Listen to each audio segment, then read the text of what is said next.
मैं दोबारा आपकी तरफ आता है दानियाल साहब, जो डॉलर वाला इशू है उसके ऊपर कोई ना कोई रास्ता आपको अभी निकालना है। डॉलर हम छाप नहीं सकते, स्टेट बैंक को नहीं कह सकते डॉलर छाप दो, हमें 10 अरब डॉलर चाहिए। सबसे पहले मैं एक स्ट्रॉन्ग एक्सेप्शन लेना चाहूँगा आपके जो गेस्ट थे उनकी कमेंट्स की वजह से। यहाँ पर कोई इंडिकेटर ठीक नहीं है, यहाँ पर तबाही मची हुई थी और सिर्फ ये हुआ है कि IMF ने कोविड की वजह से 1.6 अरब डॉलर आपको तोहफे में पकड़ा दिया और वो पैसे उन्होंने दिए थे गरीबों की खिदमत के लिए।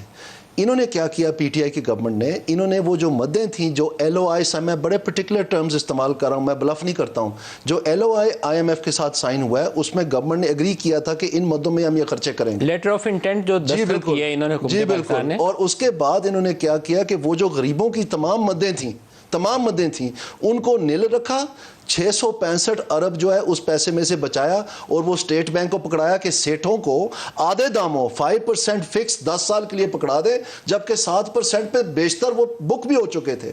वो जो 426 अरब रुपया जो इन्होंने सस्ते दामों बांटा 678 सेठों को 500 मिलियन ईच का, सुन ले मेरी बात, 678 लोगों को दिया गया वो कर्जा। वो किस लिए दिया गया? वो किस लिए दिया गया कि आप ILCs खोलें, यानी इंटरनेशनल LCs खोलें। इंटरनेशनल LC डॉलर के बगैर भला खुल सकती है? यानी एक आर्टिफिशियल सब्सिडाइज्ड डिमांड क्रिएट कर दी चंद अमीर घरानों के लिए कि आप डॉलर खरीदे और मशीनरी मंगवाए, तो डॉलर तो छठ में से फट के जाना ही था।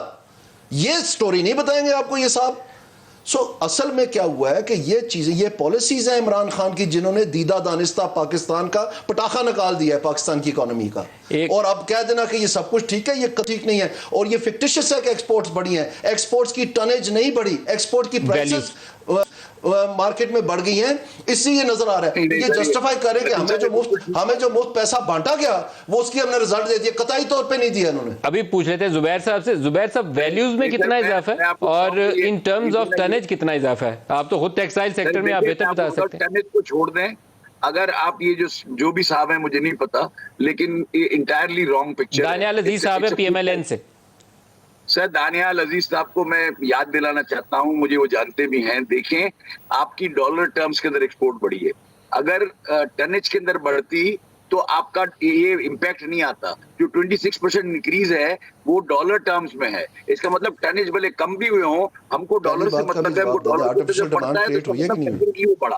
नंबर 2 सर, नंबर 2 ये कि जो 1% का जो ये टर्फ की स्कीम की बात कर रहे हैं आप, मुझे बताइए